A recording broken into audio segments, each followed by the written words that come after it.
សួស្តីបងប្អូនទាំងអស់គ្នាបងប្អូនណាខ្លះដូចខ្ញុំសប្ងៃធ្វើការរោងចក្រប្រាក់ខែ210រងថ្ងៃនៅបន្ទប់ជួលពេលល្ងាចហូបបាយជាមួយនឹងបងទាជៀន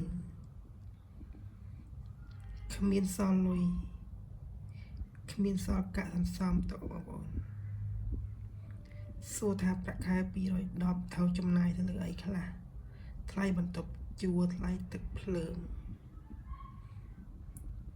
ថៅការចំណាយទិញរបស់ហូបថៅការយកលុយទៅផ្ញើគ្រួសារបើយើងមិនសន្សំយើងស្បាច់ជាអត់លុយថ្ងៃណាយើងចង់ហូបឆ្ងាញ់យើងចំណាយច្រើនអញ្ចឹងហើយយើងមិនហ៊ានចំណាយទេមានតែហូបរបស់ដែលថាធូរថ្លៃ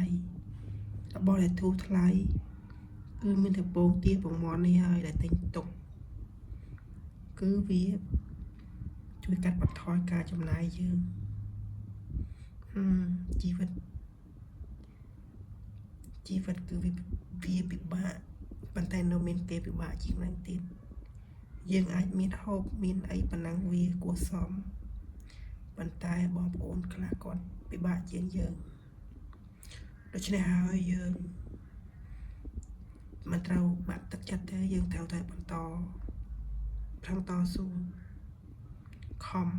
ព្យាយាមបន្តទៀតសន្សំសំចៃព្រោះបើយើងមិនធ្វើមិនខំគ្មានអ្វីដែលសល់សម្រាប់យើងទេហើយវីដេអូនេះមានតែប៉ុណ្ណឹងទេ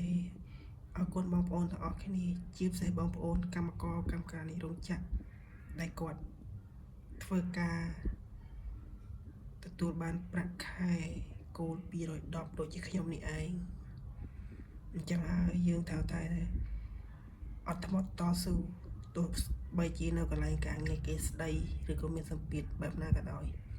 ត្រូវតែអត់ធ្មត់ព្រោះយើងធ្វើការដើម្បីយកថាវិការទៅជួយគ្រួសារយើង